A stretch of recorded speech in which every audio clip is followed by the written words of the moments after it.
Good afternoon. Great. Thank you. Thank you very much. Ashton Kutcher. No, come on.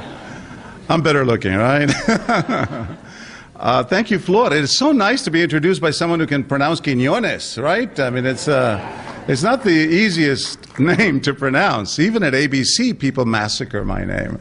And then on the street, you know, I was in San Antonio, my hometown, the other day, and there was a street festival, Fiesta Week in San Antonio, which is a big deal. It's like the Mexican Mardi Gras, right?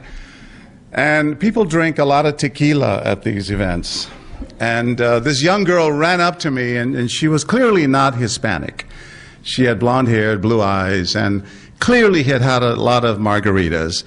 And she said, you're that guy, you're on your television, I love What Would You Do? I tape the show all the time. Can I take a picture with you, Mr. Cojones? I don't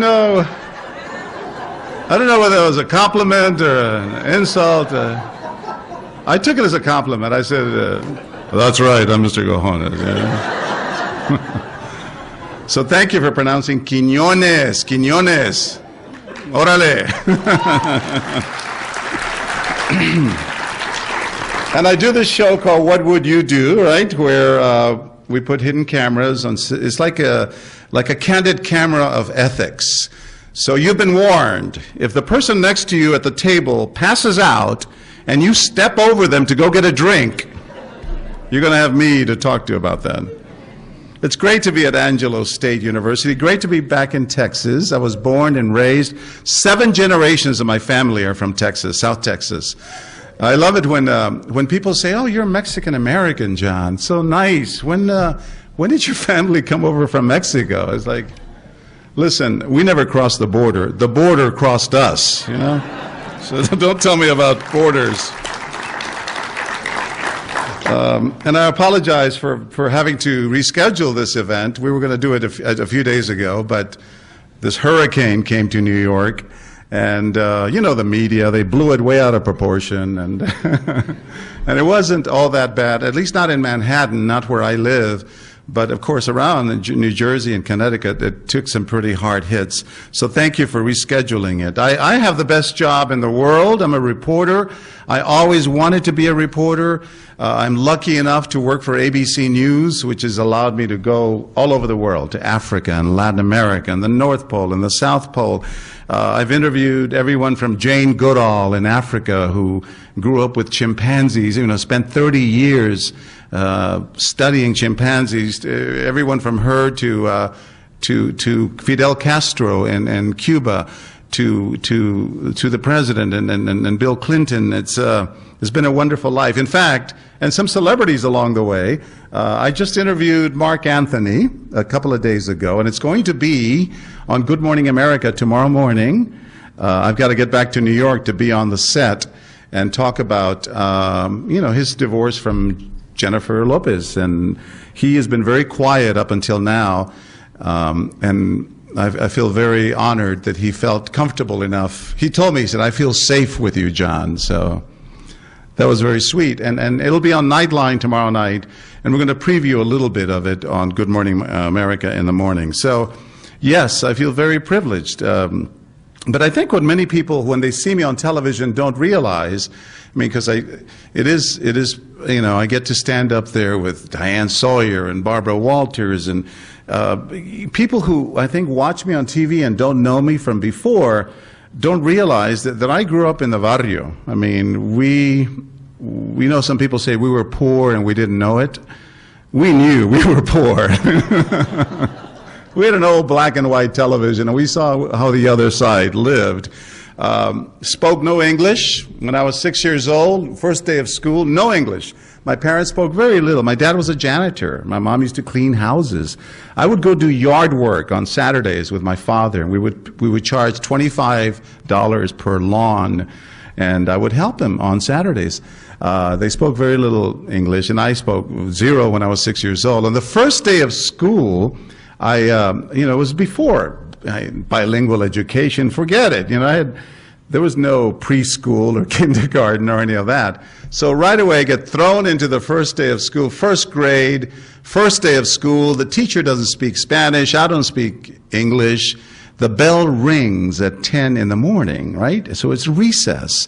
And all the kids go out to play. And what does little John Quinones do? I went home. I thought, I went home. And my mother goes, Juanito, ¿qué pasó? What are you doing here? And I said, it's over, Mom. I love school. 2 hours. And you get out of there. She's like, grabbed me by the ear and took me back to class.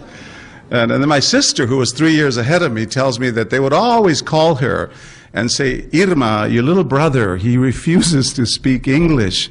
Can you tell him he has to learn English? So she would come to my room and she would pull me out into the hall and she'd say, Juanito, tienes que hablar inglés. You have to speak English. You have to learn. And she said, I would tell her, pero ¿por qué no hablan ellos en español? Why don't they learn Spanish?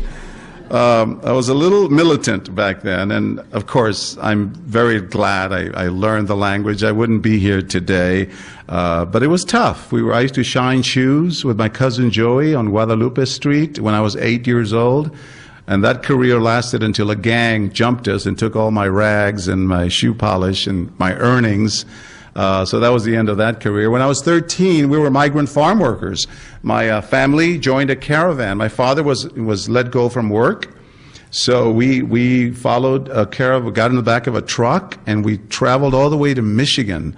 The first time I left Texas was to go pick tomatoes outside of, up north of Traverse City, Michigan. I mean, cherries in Michigan. And then we followed the crops down to Ohio, outside of Toledo, to pick tomatoes. And I'll never forget, being there on my knees on the cold, wet ground at 6 in the morning and looking at a row of tomato plants that seemed to go for miles and miles. And my father saying, listen, do you want to do this for the rest of your life? Or do you want to get an education? It was a no-brainer. Of course, I wanted that. No one in my family, though, had gone to college. So I didn't know how I was going to get there, but thank God there was a program called Upward Bound that the government had. And they took kids from the inner city who showed some promise. And I don't know what they saw in me, but they saw something. They took 10 students from my high school. And basically they would prepare you with remedial classes on Saturdays. And every summer of your high school career, for 6 weeks, you would go to college. And you would take math and the basics, science and English. And they also the government paid for that first semester at the university. And that's what got me through, and I had I always wanted to be a reporter. Before this, my counselors all said, you should you're Mexican, you're going to do metal shop, wood shop, auto mechanics. And no one really believed in me until my English teacher said, John, you're a good writer. Thank God. Her name was Teresa Gutierrez, and she said, you should be a journalist. You should write for the high school newspaper. So I started as a reporter when I was 16, writing for the high school newspaper.